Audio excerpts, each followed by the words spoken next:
बड़े प्रसन्न हुए, पर प्रकट रूप में सूर्य को नमस्कार कर श्रद्धा से जल अर्पण कर और उच्च स्वर में हरिओम की गुहार लगाकर पड़ोसियों से बोलो, तो अभी तक कुछ फैसला नहीं हुआ। आपकी यूनियन का केदारनाथ प्रसाद के मन बात ताड़ते हुए निश्चितता की मुद्रा से बोले, फैसला भी हो जाएगा। हमारे खिलाफ तो फैसला होने से रहा। आपको तो पता है यह यूनियन ट्रेड यूनियन का युग है। यूनियन के आगे जो घुटने टेक देते हैं, फिर तो है जरा सा मसला। प्रसाद भी से हार मानने के लिए तैयार नहीं थे।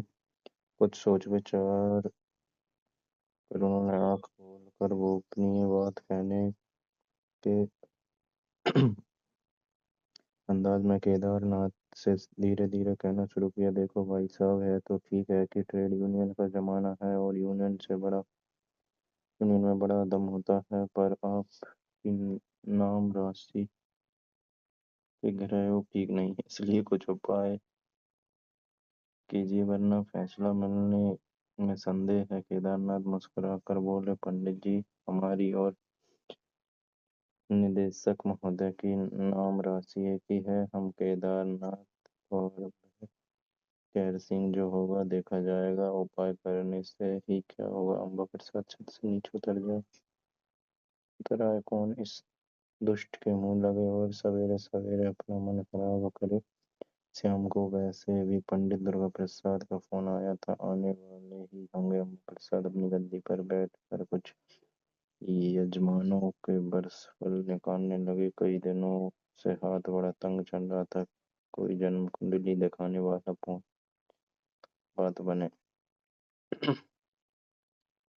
अम्बा प्रसाद अभी अपना काम खत्म ही नहीं कर पाए थे कि बाहर ऑटो रिक्शा के रुकने की आवाज आई। उन्होंने खिड़की का पर्दा उठाकर बाहर झांका तो पंडित दुर्गा प्रसाद आ पहुंचे थे। अपनी काम कागज पोथी सब समेट कर अम्बा प्रसाद ने अलमारी में रख दी और दुख का स्वागत करने मुख्य द्वार की तरफ बढ़ गए थे। दुर्गा प्रसाद काफी कमजोर लग रहे थे। उनकी आवाज अभी जोर भरी थी।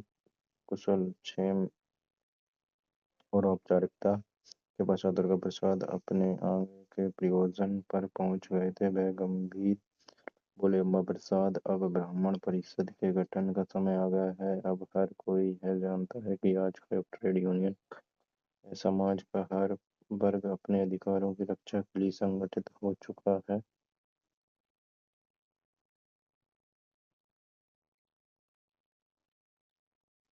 सिर्फ ब्राह्मण समाज ही है जो चारों तरफ बिखरा पड़ा है और इसलिए उसे यजमानों की दया पर निर्भर रहना पड़ता है। अम्बा प्रसाद दुर्गा प्रसाद का वक्तव्य सुनकर हैरान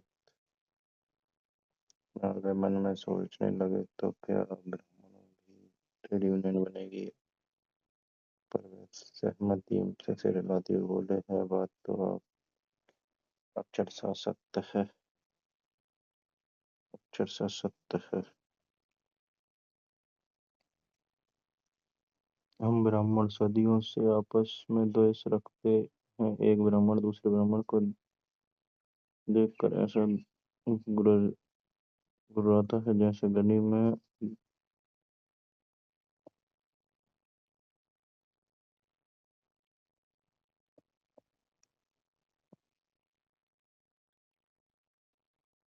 कुत्ते को देखकर दूसरा कुत्ता गुर्राता है। कहते हुए भी शर्म आती है कि मेरा पड़ोसी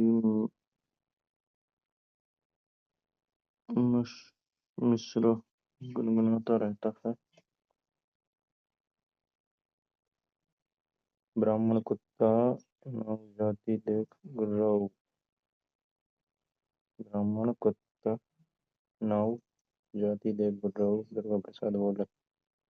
अम्बा प्रसाद को भी अपना पड़ोसी याद आया, जो उनको पंडित का लोहा नहीं मानता, बस सिर्फ जोड़ तोड़ में लगा रहता है। उन्होंने दुर्गा प्रसाद की बात का समर्थन करते हुए कहा, हमारे शहर में ब्राह्मण ने एक बना रखी है जिसके अध्यक्ष पंडित भवानी सिंह आप कहे तो उनके पास चलकर अखिल भारतीय के आयोजन की चर्चा करें। दुर्गा प्रसाद को यह सुझाव जच गया। वह पर तुरंत चलने के लिए तैयार हो गए। दुर्गा प्रसाद ने भवानी सिंह से हुई पहली ही मुलाकात में है भांप लिया कि आदमी बड़े जीवट